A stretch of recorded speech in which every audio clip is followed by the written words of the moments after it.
सातारा सांगलीच्या सुसंस्कृत राजकारणाचे संरक्षण करण्यासाठी महाविकास आघाडीचा निर्धार।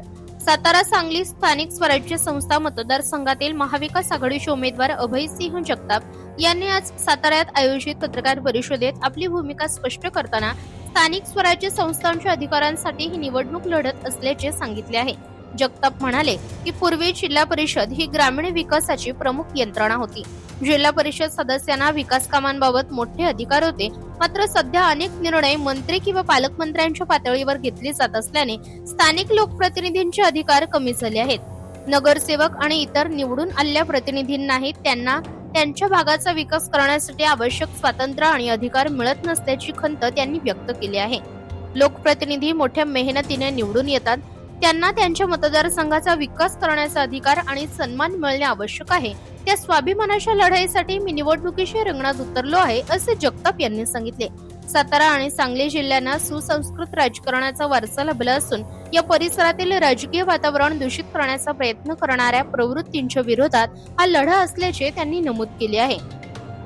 संभाव्य फोडाफोडीच्या राजकारणाबाबत विचारले असता आमच्या बाजूचे कार्यकर्ते आणि पदाधिकारी पक्षनिष्ठ आहेत, त्यामुळे आम्हाला कोणतीही भीती नाही। उलट सत्ताधारी पक्षांमध्येच अशा प्रकारच्या घडामोडी होण्याची शक्यता अधिक आहे, असा दावा त्यांनी केला आहे। जिल्हा परिषद अध्यक्ष निवडीवेळी झालेल्या राजकीय घडामोडींचा उल्लेख करत त्यांनी त्यावेळी ज्यांच्यावर अन्याय झाला ते आपल्याला पाठिंबा देतील असा विश्वास व्यक्त केला। मात्र केवळ त्याच मतांवर अवलंबून न राहता विविध घटकांशी संपर्क साधून व्यापक पाठिंबा मिळवण्याचा प्रयत्न सुरू असल्याचे त्यांनी स्पष्ट केले आहे। शिवसेनेच्या भूमिकेबाबत बोलताना महायुतीतील घटक पक्षांनी अधिकृत भूमिका एकसमान राहील असा विश्वास व्यक्त करत वैयक्तिक नाराजी असली तरी युतीतील पक्ष वेगळी भूमिका घेतील असे वाटत नसल्याचे जगताप यांनी सांगितले। स्थानिक स्वराज्य संस्थांच्या अधिकारांचा प्रश्न, लोकप्रतिनिधींचा स्वाभिमान आणि सुसंस्कृत राजकारण या मुद्द्यांवर ही निवडणूक लढवणार असल्याचे जगताप यांनी पत्रकार परिषदेत स्पष्ट केले आहे। सर्वांना नमस्कार। विधान परिषदेचे निवडणूक लागलेली आहे आणि सांगली सातारा स्थानिक स्वराज्य संस्था मतदारसंघातून महाविकास आघाडीतर्फे मी अधिकृत उमेदवार म्हणून या ठिकाणी निवडणूक लढवत आहे आणि आदरणीय शरदचंद्रजी पवार साहेब, तसेच आमचे प्रदेशाध्यक्ष शशिकांतजी शिंदे साहेब आणि ज्येष्ठ नेते जयंत पाटील साहेब, त्याचबरोबर पक्षातील इतर सर्व ज्येष्ठ नेते यांनी माझ्यावर जो विश्वास दाखवलेला आहे या मतदारसंघामध्ये निवडणूक लढवण्यासंदर्भात, तो सार्थ ठरवण्याची जबाबदारी माझ्यावर आहे आणि त्या दृष्टीनं मी मतदारसंघामध्ये दौरे सुरू केलेले आहेत। या मतदारसंघामध्ये सर्वसाधारणपणे सरळ लढत होईल, भाजप विरुद्ध महाविकास आघाडी अशी, आणि मला खात्री आहे की या मतदारसंघामध्ये मतदार बंधू महाविकास आघाडीच्या बाजूनं राहतील। या मतदारसंघामध्ये 895 मतदान आहे आणि सांगली आणि सातारा हे दोन जिल्हे आहेत आणि या दोन्ही जिल्ह्याची परिस्थिती सध्याची जर बघितली तर आज जे सत्ताधारी नगरसेवक आहेत किंवा जे युतीतले नगरसेवक असतील किंवा जे विरोधातले नगरसेवक आहेत, या सर्वांना काही अडचणींना सामोरं जावं लागतं। आज जे विरोधातले नगरसेवक आहेत त्यांच्यावर अगदी दुजाभाव केला जातो, त्यांना कोणत्याही प्रकारचं फंडिंग किंवा अनुदान किंवा त्यांच्या वॉर्डातली कामं करण्यासाठी त्यांना कसल्याही प्रकारची मदत सत्ताधाऱ्यांकडून मिळत नाही आणि ते फक्त विरोधकातल्या महाविकास आघाडीच्या नगरसेवकांबद्दल होते असं नाही, तर जे युतीतले दुसरे दोन पक्ष आहेत, शिवसेना आणि राष्ट्रवादी, त्यांच्या नगरसेवक आणि जिल्हा परिषद सदस्यांनाही त्यांच्या मतदारसंघामध्ये आपली कामं पूर्ण करण्यासाठी आवश्यक ते फंड सत्ताधाऱ्यांकडून मिळत नाहीत आणि अशा प्रकारच्या वल्गना अनेक वेळा याच जिल्ह्याचे जे मंत्री आहेत त्यांच्याकडून तुम्ही भाषणातून सुद्धा ऐकले असतील की सगळे फंड आम्ही देणार आहे, त्यामुळे तुम्ही आमच्याकडे या, अन्यथा तुम्हाला कसल्याही प्रकारचा निधी मिळणार नाही। तर अशा पद्धतीची गोष्टी या नगरसेवक आणि जिल्हा परिषद सदस्यांना भोगाव्या लागत आहेत आणि नगरसेवक असू द्या, जिल्हा परिषद सदस्य असू द्या, आज एक व्यक्ती 15 ते 30 हजार लोकांचं प्रतिनिधित्व करत असतो आणि इतक्या मोठ्या संख्येने लोकांचं प्रतिनिधित्व करत असताना त्यांची कामं प्रामुख्याने करणं ह्या त्या नगरसेवकाचं, जिल्हा परिषद सदस्याचं काम असतं, परंतु निधी अभावी आणि वरच्या सत्तेतल्या पक्षामधल्या लोकांच्या जो दृष्टिकोन आहे विरोधकांच्याबद्दल किंवा युतीतल्या दुसऱ्या पक्षांच्याबद्दल, त्यामुळं त्या निधीची उपलब्धता होत नाही, त्यांची कोणतीही कामं होत नाहीत। ही परिस्थिती झाली युतीतले दुसरे सदस्य आणि विरोधकांची आज भाजपच्या नगरसेवकांची आणि जिल्हा परिषद सदस्यांची काय अवस्था आहे? आज त्यांच्या वॉर्डामध्ये जरी काही फंड पडले तरी त्यांच्या वॉर्डामध्ये ते काम कोणी करावं, ते काम कसं असावं याविषयी त्यांना कोणताही अधिकार ठेवलेला नाही. केंद्रीय पातळीवरून सर्व अधिकार, सर्व टेंडर वाटले जातात आणि त्या टेंडरमध्ये जर एखाद्या कॉन्ट्रॅक्टरनं चुकीचं काम करत असेल आणि भाजपचा नगरसेवक जरी त्या कॉन्ट्रॅक्टरला काही अरेरावी करत असेल किंवा तू हे चुकीचं करतोय म्हणत असेल तरीसुद्धा कॉन्ट्रॅक्टर सरळ मंत्र्यांना फोन लावतात आणि वरून त्या नगरसेवकांना झापलं जातं, त्यांची झाडाझडती घेतली जाते. त्यामुळे स्वतःच्या वॉर्डातली जी कामं आहेत त्या कामंसुद्धा चांगली व्हावीत म्हणून भाजपचे नगरसेवकसुद्धा आपल्या तिथल्या स्थानिक कॉन्ट्रॅक्टरला सांगू शकत नाहीत. अशी परिस्थिती आहे. एकंदरीत जे वातावरण या ठिकाणी चालू आहे सातारा आणि सांगलीमध्ये विशेषतः, ते वातावरण ठराविक भाजपच्या मंत्र्यांमुळं दूषित झालेलं आहे. खरं तर ही भाजप विरुद्धची लढाई म्हणण्यापेक्षा भाजपचं नाव बदनाम करणारे जे मंत्री या ठिकाणी सातारा सांगलीमध्ये काम करतात त्या मंत्र्यांच्या विरोधात ही लढाई आहे. त्यांनी खऱ्या अर्थानं मागच्या अनेक दिवसांपासून भाजपचं पक्षाचं नावही खराब केलं आहे आणि देवेंद्र फडणवीस साहेबांचं नावसुद्धा या मंत्र्यांमुळं खराब झालेलं आहे. आणि खऱ्या अर्थानं ही लढाई ही आमची त्या प्रवृत्तीविरोधात आहे आणि त्यामुळं आम्हाला विश्वास आहे की या सातारा आणि सांगलीमध्ये निवडून आलेले जे लोकप्रतिनिधी आहेत त्यांनाही अशा या प्रवृत्तीचा ॲक्च्युली खूप त्रास होतो आणि त्यामुळं हे लोकसुद्धा माझ्या पाठीशी खंबीरपणे उभं राहतील आणि भाजपचे असू द्या किंवा महाविकास आघाडीचे असू द्या किंवा इतर त्यांच्या मित्रपक्षांचे नगरसेवक असू द्या, सर्वच लोक या ठराविक मंत्र्यांना त्रासलेले आहेत आणि ते सगळे लोक माझ्या पाठीशी उभे राहतील ठामपणे असा मला पूर्ण विश्वास वाटतो. त्यामुळे येणाऱ्या निवडणुकीत विजय हा नक्कीच महाविकास आघाडीचा उमेदवार म्हणून माझा होईल यात मला शंका नाही. आणि त्यासाठी महाविकास आघाडीतले तिन्ही सदस्य काँग्रेस, शिवसेना, उबाटा आणि राष्ट्रवादी काँग्रेस पार्टी शरदचंद्रजी पवार या तिन्ही पक्षांचे नेत्यांची संपूर्ण फळी माझ्यासाठी या ठिकाणी मैदानात उतरलेली आहे आणि त्यांच्या सर्वांच्या आशीर्वादानं, त्यांच्या सर्वांच्या साथीनं आम्ही हा विजय सुखकर करू असा मला पूर्ण विश्वास आहे. विचारांवर ठाम असल्यामुळं शरद पवार साहेबांनी मला उमेदवार म्हणून निवडलं तर ही लढाई ही आर्थिक बाजूची किंवा पैशाची नाही आहे. कारण जे पक्ष सत्ताधारी आहेत त्यांच्याकडे किती पैसे आहेत ते आम्हाला सांगण्याची गरज नाही. त्यांची बरोबरी आपण कुठल्याही परिस्थितीत करू शकत नाही. त्यामुळं मला वाटत नाही की फक्त पैशाने मी हे निवडणूक जिंकू शकतो. त्यामुळे तो विषय माझ्यासाठी गौण आहे. मी माझ्या पद्धतीनं विचारावर मतदान मागायचा प्रयत्न करणार.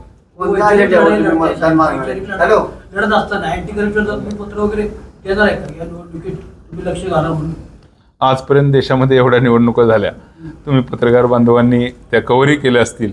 मला माहीत नाही की किती त्याचा परिणाम होतो, पण अशा पद्धतीचे पत्र देऊन काही परिणाम होईल असं मला वाटतं. कोणता अजेंडा घेऊन तुम्ही निवडणुकीला सामोरं जाता? माझा अजेंडा सरळ आहे. जे निवडून आलेले लोकप्रतिनिधी आहे त्यांच्या स्वाभिमानाची मी निवडणूक लढवतोय. कारण खऱ्या अर्थानं जे निवडून आलेले आहेत त्यांची किंमत कमी करण्याचं काम हे सेंट्रलाइज जे पॉवर सगळ्या कॉन्सन्ट्रेट केलेल्या आहेत त्याच्यामुळं नगरसेवक असतील, जिल्हा परिषद सदस्य असतील यांच्या पॉवर्स कमी झालेल्या आहेत. आज तुम्ही बघताय DPCमधनं सगळी कामं होतात. पूर्वी जिल्हा परिषद खऱ्या अर्थानं डेव्हलपमेंटची कामं करत होती, जिल्हा परिषद सदस्यांना अधिकार होते. आज त्यांची परिस्थिती राहिलेली नाही. नगरसेवकांची परिस्थिती तीच आहे. बऱ्याच प्रमाणात CEO हेच वरच्या मंत्र्यांच्या किंवा पालकमंत्र्यांच्या निर्णयावर कामं करत असतात आणि खाली नगरसेवकांनाही अधिकार राहिले नाही. खऱ्या अर्थानं निवडून आलेला लोकप्रतिनिधी खूप कष्टातून, मेहनतीतून निवडून आलेला असतो आणि त्याला त्याच्या भागाचा विकास करण्याचा अधिकार असतो आणि त्याला एक प्रकारे स्वाभिमान किंवा एक किंमत देणं गरजेचं असतं. ती किंमत आज या ठिकाणी दिली जात नाही आणि ती मिळवून देण्यासाठी ही नगरसेवक असतील, जिल्हा परिषद सदस्य असतील त्यांच्या स्वाभिमानाची लढाई म्हणून मी या ठिकाणी लढवतो. दुसरी राष्ट्रवादी तुमच्या पाठीशी आहे का? दुसरी राष्ट्रवादी युतीमध्ये आहे, त्यामुळे माझ्या पाठीशी असण्याचा संबंध येत नाही. जिल्हा परिषदेच्या सत्ता नाट्यामध्ये शिंदे सेनेचं सदस्य दुखावले गेले होते. ते काय तुमच्याबरोबर आहेत किंवा काय असं तो चर्चा झाली? राईट. जिल्हा युतीमधले जे पक्ष आहेत ते पक्ष म्हणून माझ्या पाठीशी नक्कीच नसणार आहेत. परंतु वैयक्तिक कुणाचा जर हेवादेवा काही असेल आणि त्यांना जर त्या युतीचे विचार पटत नसतील तर ते कदाचित मला सपोर्ट करू शकतील. परंतु पक्ष म्हणून शिंदे सेना असेल किंवा राष्ट्रवादी काँग्रेस पार्टी, अजितदादा पवार यांचा पक्ष असेल, हा पक्ष युतीबरोबर राहील असं मला वाटतं. तुम्ही म्हणताय की युतीतले जर सत्ताधारी तुमच्या बरोबर नाहीये, तसा प्रयत्न माझ्या बाबतीत काही झाला नाही. कदाचित त्यांना माहीत असेल की मी हा अर्ज काढून घेणार नाही, त्यामुळे असा काही प्रयत्न माझ्यावर करण्यात आला नाही. काही मदत होणार आहे का आपल्याला? पृथ्वीराज बाबांची मदत नक्की होईल आणि काँग्रेसच्या सर्वच नेत्यांची मदत मला होईल. पण बाबा आत्ता सध्या मतदारसंघात नाहीत, परंतु मी लवकरच त्यांना संपर्क साधून बाबांना या मतदारसंघात येण्याची विनंती करणार आहे. त्यांचाही आशीर्वाद असण्याची गरज आहे. काही या निवडणुकीत आपण राष्ट्रवादीच्या नेत्यांची किंवा शिंदे काही भेट घेणार आहात का? मग जे मतदार आहेत किंवा जे नेते आहेत विविध पक्षांचे, ते सगळ्यांची भेट घेणं हे उमेदवार म्हणून माझं कर्तव्य असतं. मी सगळ्यांची भेट घेणार आहे, सगळ्यांना मत देण्यासंदर्भात आवाहन करणार आहे. त्या दोनच्या विरोधात आहे का त्या मंत्र्याच्या विरोधात आहे? आणि कोण मंत्री आहे? धैर्यशील कदम भाजपचे उमेदवार आहेत, पण त्यांना उभा करणारे जे नेते आहेत या ठिकाणचे, ते खऱ्या अर्थानं त्यांनी या जिल्ह्यातलं वातावरण दूषित केलेलं आहे. हा यशवंतराव चव्हाण साहेबांचा जिल्हा, हा वसंतदादा पाटलांचा जिल्हा, सुसंस्कृत राजकारण, सांगली आणि सातारा हा खऱ्या अर्थानं एक सुसंस्कृत राजकारणाचा वारसा असलेला जिल्हा आहे.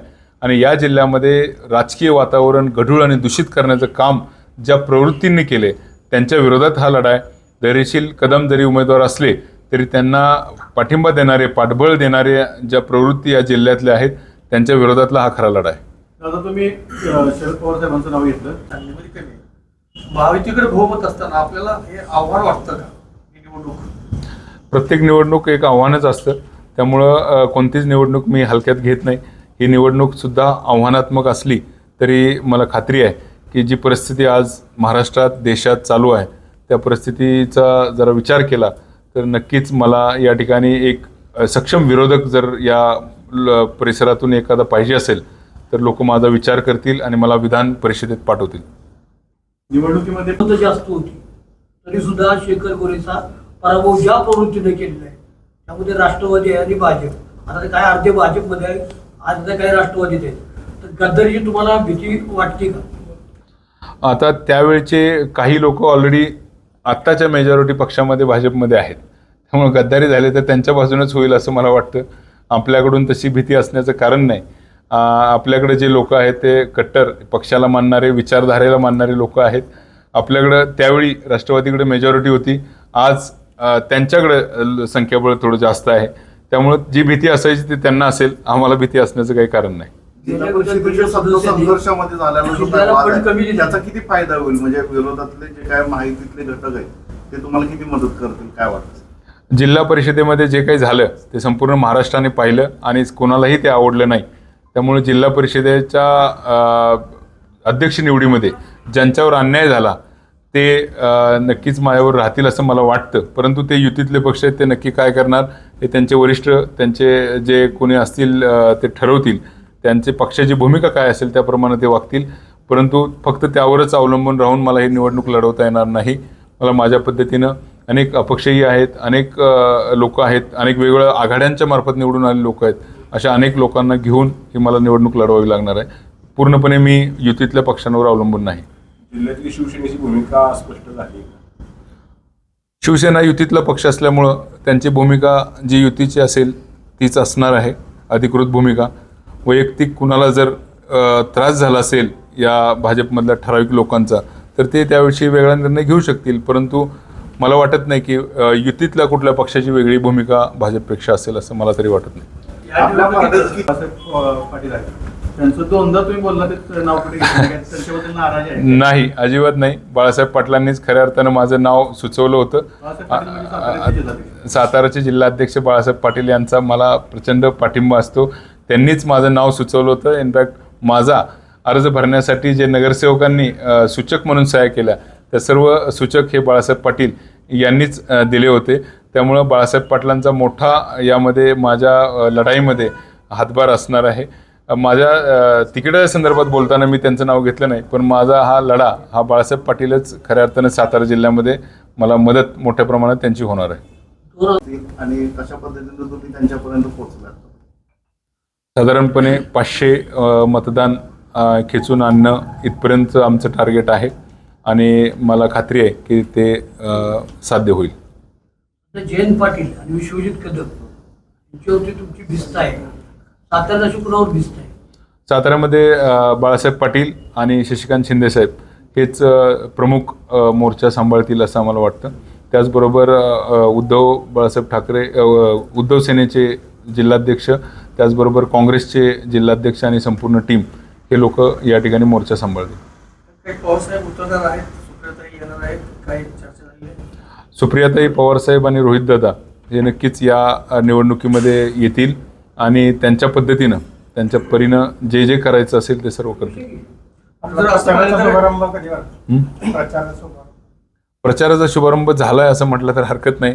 अधिकृत काही नारळ फोडून शुभारंभ असा प्रकार या निवडणुकीत काही होणार नाही, कारण ही निवडणूक ही लोकप्रतिनिधींनी जे निवडून आलेले लोकप्रतिनिधी आहेत त्यांच्यामधून होणार आहे. त्यामुळे असं काही वेगळं होणार नाही. कालपासून ज्या दिवशी अर्ज माघारी घेतले तेव्हापासूनच खऱ्या अर्थानं आमचा प्रचार सुरू झाला.